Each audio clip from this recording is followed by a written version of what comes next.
Former West Virginia Senator Joe Manchin joins me now. Thank you for being with me, Joe. Congratulations on the book again.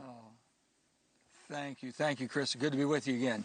And I like your analogy, what you just opened up with, because you're right on. And that's the way it's been. Can I say one thing about the shutdown? Everything basically started, we're talking about before COVID. All of these subsidies had been increased dramatically, and so have SNAPs. SNAPs was increased too during that COVID period. And they're all trying to say, okay, Republicans want to take it back prior to COVID. Democrats want to continue it. They wanted to extend it forever. And in between, you've got to find where should we be and how can we be. But unless you fix the root of the problem, which is the quality of health care and how we're delivering it, and putting some basic guardrails, you're going to have continued runaway cost. If you could wave a wand, what would government be able to do to address the health care costs all across the board, not just their programs and subsidies, but what the majority of Americans pay? Because we're all getting a hit. I just got my letter. Yeah, first of all, it's the only product in America we don't shop. You know, especially the females in America, the greatest. They've got the greatest gene of all, the shopping gene. They know exactly when there's a good value, a good bargain, how to seek one out. But we don't do that. We don't question anything. All we care about is what do I owe? They don't care what you're paying. I'm insured with you. What do I got to pay? Well, let me tell you, there's no medical savings. I've always been for medical savings. You know, if I can build up a medical savings account because I'm living a healthier life, you give me discounts if I drive safe. You give me discounts if I insure my home and I have it all up to date and everything's in good shape. I get all those discounts. I get no discount to how I live my life. It makes no sense whatsoever. So the incentive, the responsibilities, we take all of that out. And then when Obamacare came along, I was a governor at that time, and I remember them trying to tell all the governors why they were doing what they were doing, and they called us on the phone, and we had a bunch of Democrat governors on, and they were saying, well, you're going to have to buy this insurance, and if you don't buy it, we'll fine you. And I told somebody, I said, that might work where you come from, but not in my state of West Virginia. You're going to force us to buy a product that we can't shop. And if we don't buy it, you're going to penalize us. So the bottom line of why Obamacare was needed, or something was needed from the federal government, Chris, if you know how people had used it before. Let's say people on the low end of the totem pole working at $35,000, $45,000, $55,000 a year. They couldn't afford to pay the co-payment, what they had to contribute, their contributing factor. They couldn't pay that, so they didn't. The only health care they had was emergency room. And then, so there's no preventive care at all. It's just emergency room. And then, if they did get hurt any way, shape, or form, and they needed more medical care, they would hobble into their work and claim workers' comp.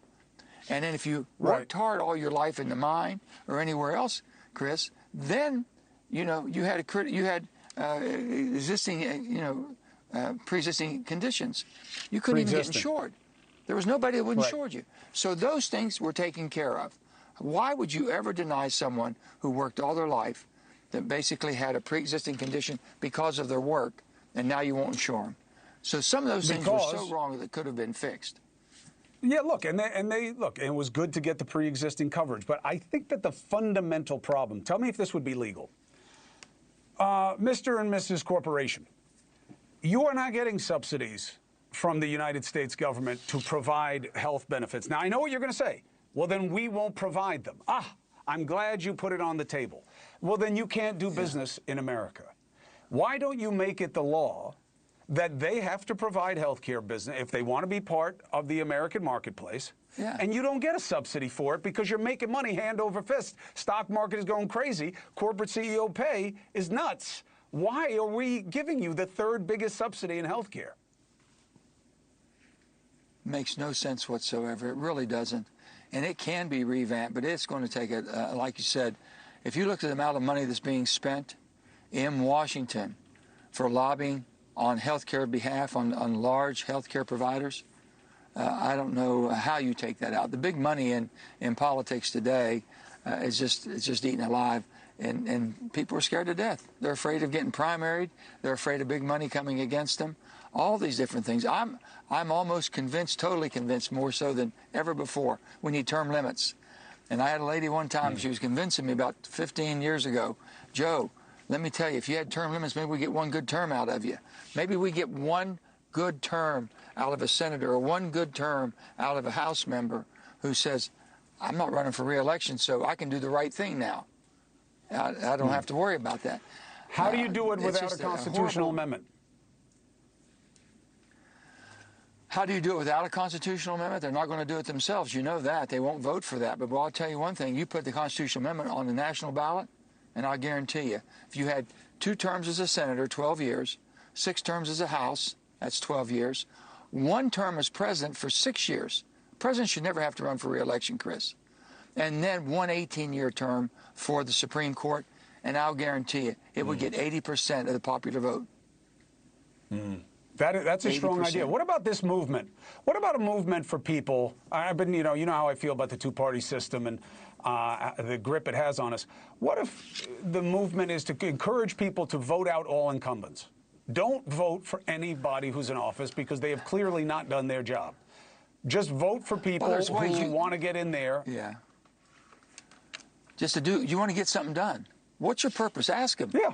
And I tell, when I speak to crowds, I say, listen, I'm telling you, please don't give a donation or contribution to a politician. Tell them you're willing to make an investment. And every good person who makes an investment, whether it's $1 or $100 or $1,000 or more, they want to return that investment. What can I expect from you?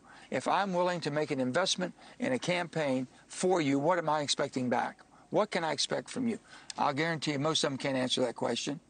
Next, a very simple question, why are you running? Why you want the job? A lot of them can't answer that question. Some of them's fortune and fame today. Where's the public service? Where's basically, ask not what your country can do for you, what you can do for your country. It's noblest of all professions. You know, public service is getting things done, getting crap done. And right today, it's almost an obstacle. And people are looking at, how can I prevent you from doing something? Because you might get credit for something good. How can I stop you? That's right. That's what's happening. Opposition and division has become the primary commodities. You and I talked about it for years. And your book, which people should read, and I'm not hocking the book like Bill O'Reilly does every time he's on the show. This book is for critical thinkers who know it doesn't have to be the way it is right now. Joe lays it out for you in the book. You're always welcome here to discuss it, and I hope that we see more of you in the public space. Well, we will. Here's the thing, and I would tell all of them, and all of you all, you should expect that a person is going to be representing you, not their party, not anything but you. You're the representative form of government. So whatever decisions are made in any elections tomorrow, we have to basically engage the process that we're going to support the person after the elected. It might not be the person you vote for, but you can't carry that animosity and hatred on after the election. We've got to get back to basically serving the people that represent the form of democracy. I believe in that. If you want it to be about what you do as opposed to what you oppose. But I'm with you, and I know you believe in it, and you've lived it your whole public life.